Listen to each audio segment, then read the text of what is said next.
ए भैया हम का कही हो, हम का कही तोहके है? ई बतावा कि तोरा अच्छा लागता, तू रिव्यू करता रहा आखिर गाना के प्रमोशन करावता रहा तू हो है? हमरा ई बतवा ना समझ में आवेला। गाना ठीक बावे, अच्छा बावे, अच्छा कह सकता रहा, ऐसा नहीं खे पावर स्टार बावे, लोग मानत आवे, ऑडियंस भी जानत आवे, लेकिन ई चीज एकदम 100% हम कहत है कि तू कोशिश करे ला हरदम मर्दे की प्रमोशन करत है। अरे प्रमोशन करे के कुछ कम कोशिश करा, ऑडियंस के भी पता बावे कि कौन गाना का निकलेला, का बजेला, कब बजेला।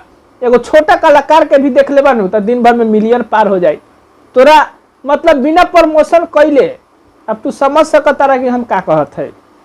बाकी समझ सकता नहीं रहो कि हम का बतियात है। रिव्यू देवे के मात्रा से प्रमोशन करावत हवा, अब समझ सकता रहा लोग।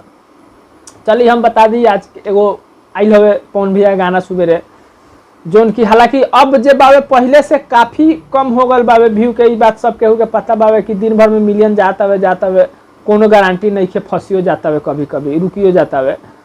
तो एकरा मतलब सिस्टम कभी कभी देखत है कि एक बार पिछला वाला गाना के 2000 व्यू रहे आ लाइक चल गए रहे 49,000 50,000, पते न चलत रहे कि मतलब का रहे। तो हालांकि ये में तो कुछ कम ही चीज के मात्रा मिली। कहत है कि अगर इहे गानवा खेसारी भी गा देतन तो तू कहे लगता मर्दे तू का लोटा गा देवेला, हैसे गा देवेला, हौसे गा देवेला।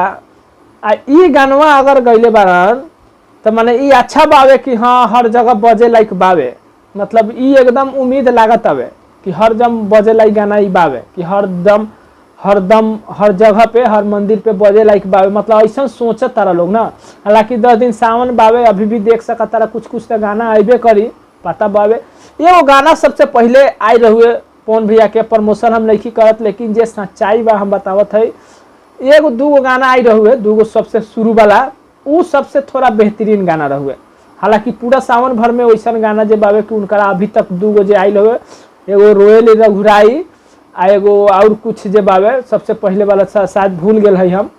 लेकिन इहे दूगो गाना थोड़ा अच्छा लागत हवे ना। तो बीच में अगर देखल जाओ तो सब गाना तो उहे बावे। तो का मतलब तू खाली प्रमोशन करे के फेर में लागल बा। खेसारी भैया के भी गाना उठा के तू देख ला ना, कम नहीं के व्यू जात उनकरो। तू सोचत हुआ कि मर्दे जौरे जौरे फंसा देले बेवा तो चल जाता, ऐसा बात नहीं खे। सब केहू के पता बावे कि कितना केकर व्यू जाला। अगर व्यू के बात करब तो एगो छोटा कलाकार के उठा के देख लेबा नु तो दिन भर में मतलब मिलियन ओकरो पार हो जाता। कुछ कुछ अभी देखते ना बारा ना तू कोशिश करेला कि हम प्रमोशन करी गानवा के। अच्छा बात बावे, प्रमोशन करा, ठीक बावे, हम ही नहीं कहत ना। लेकिन ई बतावा कि गानवा के सारी भी ई अगर पूरा सीजन में गईले बारा तो उनकर कौन गानवा बावे जे एगो फ्लॉप हो गए दूगो, तब बुझता कि ओहू में थोड़ा सा नहीं कुछ मिस्टेक रहे, वो चलते कुछ भइल। ये बात खुद पता बावे, ऐसा बात नहीं खे। लेकिन उनकरो गानवा उठा के देख लिया तो उनकरो कौनो गानवा जब बावे कि ऐसा बावे कि नहीं खे ना बजत से बात नहीं खे। उनकरो गानवा खूब भाई खेसारी भैया के बात कर जाओ तो उनकरो भी गाना खूब बढ़िया चलेला भाई। ऐसा बात नहीं कि केहू के नीचा ई कह कि तू सोचेला कि केहू के हम नीचा गिरा दी, लेकिन ऐसा बात नहीं खे। ऑडियंस के सब पता बावे, ऑडियंस सब केहू के सुनेला। बस इतना ही रह देते हैं आज के वीडियो में। हम अच्छा लागल हो तो लाइक कर दी हलो, कमेंट करके जरूर बताइए हलो। हमारे चैनल पर नए हो तो सब्सक्राइब कर लिया। बाकी कुछ एक्स्ट्रा बात बावे तो इंस्टाग्राम के लिंक बावे डिस्क्रिप्शन में। बाकी हमरा पता बावे कुछ लोग गाड़ी दी, जे भी फैन बावे उनकर नु कुछ लोग गाड़ी दी हमरा के, लेकिन हमरा गाड़ी देला से भैया कोई फर्क न पड़ेला। तू द ना भाई कितना गाड़ी देबा, लेकिन जे सच्चाई बा हम उहे न बताएं। गाना जे सच्चाई बा हम उहे न बताएं। चलो मिलत है नया वीडियो में, तब तक के लिए